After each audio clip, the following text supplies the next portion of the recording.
my down. Very different, but it does have a little to do with those algorithms. I want to take us to the province of New Brunswick, one of my favorite places in the country, and a fascinating story that is playing out with Premier Blaine Higgs and his caucus as relates to school curricula. Lots of stuff going on, but in particular, an issue around trans children.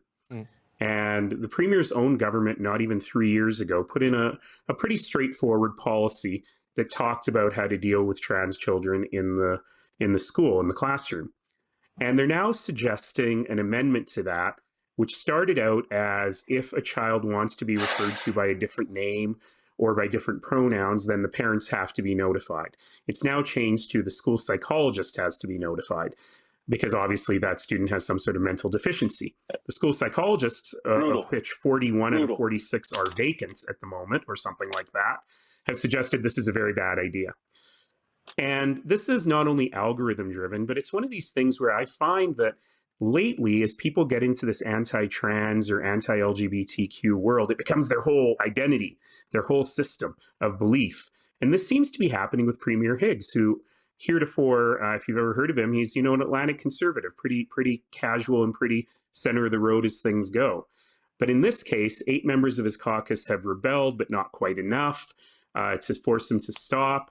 And he's become really obsessive about this, hiring, believe it or not, some of those same communications people that Marty was just talking about.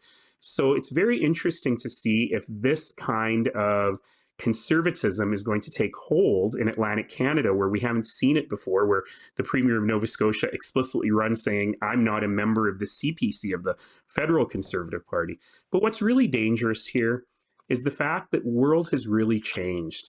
When I was in school was probably one of the least safe places for a student who identified as gay or, believe it or not, trans. Nowadays, when I visit schools and I talk to young people, I ask them, do gay people get bullied at your school? And most of the young people say, don't understand what I'm saying. They can't conceive of that.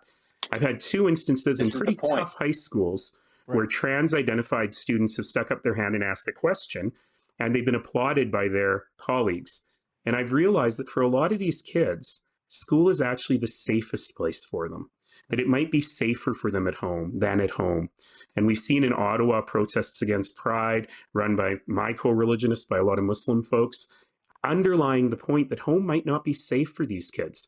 And these kids suffer from rates of suicide and self-harm far above the normal population. So whether or not I believe that they are true in their belief, whether or not I believe that this is too young to transition, the point is we got to keep kids safe. And this kind of rhetoric does the opposite, and it hurts children who are already in a very precarious situation. And I hope that the folks in New Brunswick and across the country understand that. No, it's a significant issue you raise, and we did a fair bit of work on it last Thursday when it sort of spilled over into the political arena, and it's an important conversation to have. And we've seen other incidents in other places where it's become an issue. But we're out of time. I got to thank the Power Rankings panel, Marty Patrick and Naheed Nenshi and Shannon Proudfoot. Thanks so much for your insights and picks. Thanks, guys. This weekend. Appreciate it as always.